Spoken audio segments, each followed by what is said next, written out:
কেবিনেটত আজি এটা বিশেষ সিদ্ধান্ত লোৱা হৈছে যেটো আপোনালোকক মই জনাব খুজিছো 12 কিলোমিটাৰ মথাউৰিত আমি এটা যুৱ বাহিনী গঠন কৰিম 15 অসম পুলিচক যেনেকে ভিডিপিয়ে যথেষ্ট সহায় কৰে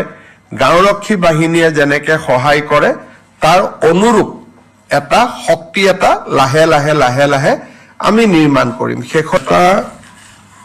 কেবিনেটত আজি এটা বিশেষ সিদ্ধান্ত লোৱা হৈছে যেটো আপোনালোকক মই জনাব খুজিছো যে আমাৰ অসমৰ যিবিলাক মথাউৰি আছে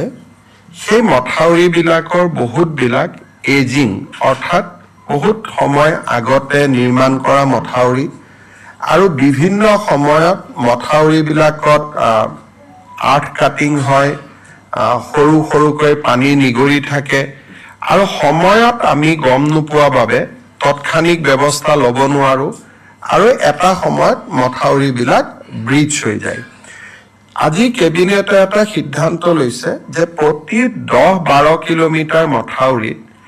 আমি এটা যুৱ বাহিনী গঠন কৰিম 15 জন ডেকা ল'ৰা এই 15 জন ডেকা ল'ৰাৰ কাম হ'ব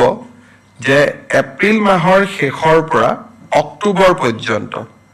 তেওঁলোকে মথাউৰিসমূহ নিৰীক্ষণ কৰিব আৰু এই ডেকা ল'ৰা কেইজনক আমি এটা মথাউৰি কমিটি বুলি উল্লেখ কৰিছো যে এটা মথাউৰি কমিটিত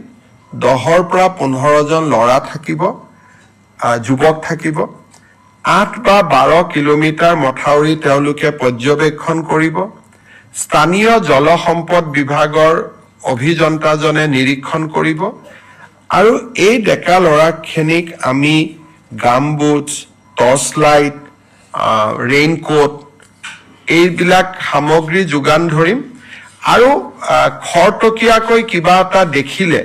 যাতে ফটক কৰি মেৰামতি কৰিব পাৰে তাৰ কাৰণে তেওঁলোকক আমি জিঅ' বেগ কোৰ বিভিন্ন যিবিলাক পৰ্কুপাইন যিবিলাক এমুনেশ্যন যিবিলাক ফ্লাড ফাইটিং মেটেৰিয়েলছ সেইবিলাক আমি দিম আৰু এই গোটেই ব্যৱস্থাটো স্বেচ্ছাসেৱক হ'ব স্বেচ্ছাসেৱী হ'ব অসমৰ বান নিয়ন্ত্ৰণৰ ক্ষেত্ৰত অসমৰ যুৱ শক্তিৰ আমি যাতে সহায় পাওঁ তাৰ কাৰণে এই বিশেষ আঁচনিটো লোৱা হৈছে আৰু যি কেইজন যুৱ বন্ধুৱে এই কামত আমাক সহযোগিতা কৰিব অক্টোবৰ মাহত মুখ্যমন্ত্ৰীৰ স্বাক্ষৰযুক্ত তেওঁলোকক একোখন কৃতজ্ঞতাৰ পত্ৰ বিতৰণ কৰা হ'ব সো আকৌ এবাৰ কৈ দিছো যে 8 পৰা 12 কিলোমিটাৰ মথাউৰি চাবৰ কাৰণে 10 পৰা 15 জন যুৱকক লৈ এটা মথাউৰি কমিটি নিৰ্মাণ কৰা হ'ব এই মথাউৰি কমিটিটো এপ্ৰিল মাহৰ পৰা অক্টোবৰ মাহলৈকে কাম কৰিব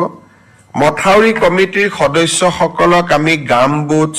টৰ্চ লাইট ৰেইনকোটছ এই ধৰণৰ সামগ্ৰীসমূহ যোগান ধৰিম আৰু ফ্লাড ফাইটিং কিছু জিঅ' বেগছ কোৰ পাৰ্কুপাইন এই ধৰণৰ যিবিলাক আমাৰ আমি তৎকালে মথাউৰিটো বচাব পাৰো যেতিয়ালৈকে ডিপাৰ্টমেণ্টৰ সুবিধা আহি নপৰে এই সামগ্ৰীবিলাকো আমি তেখেতসকলক দিম আৰু শেষত আমি গৈ অক্টোবৰ মাহত যেতিয়া আমি বানপানীৰ সেশন কমপ্লিট হৈ যাব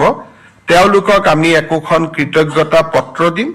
আৰু প্ৰয়োজন অনুসৰি স্থানীয় বিধায়কসকলে তেওঁলোকক ৰাজহুৱাভাৱে সম্বৰ্ধনাও জনাব পাৰিব অসমৰ বান নিয়ন্ত্ৰণ বিভাগত মই ভাবো যে ই আমাক বহুত সহায় কৰিব কাৰণ অকণমান খবৰ পালেই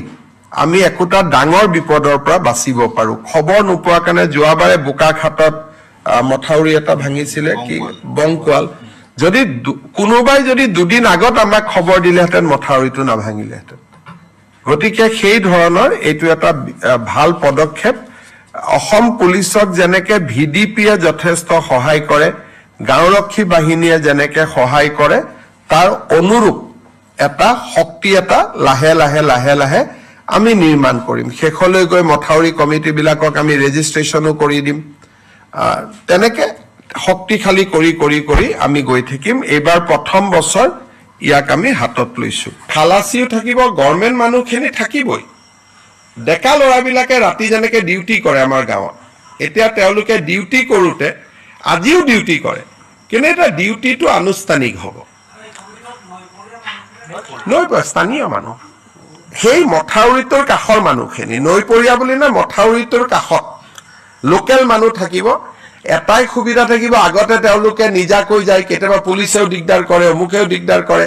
এতিয়া এটা আইডেণ্টিটি কাৰ্ড থাকিব, গামবুট পাব, ৰেইনকোট পাব, টৰ্চ লাইট পাব,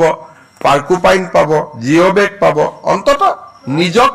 ৰক্ষণাবেক্ষণ কৰিব এটা সুবিধা পাব।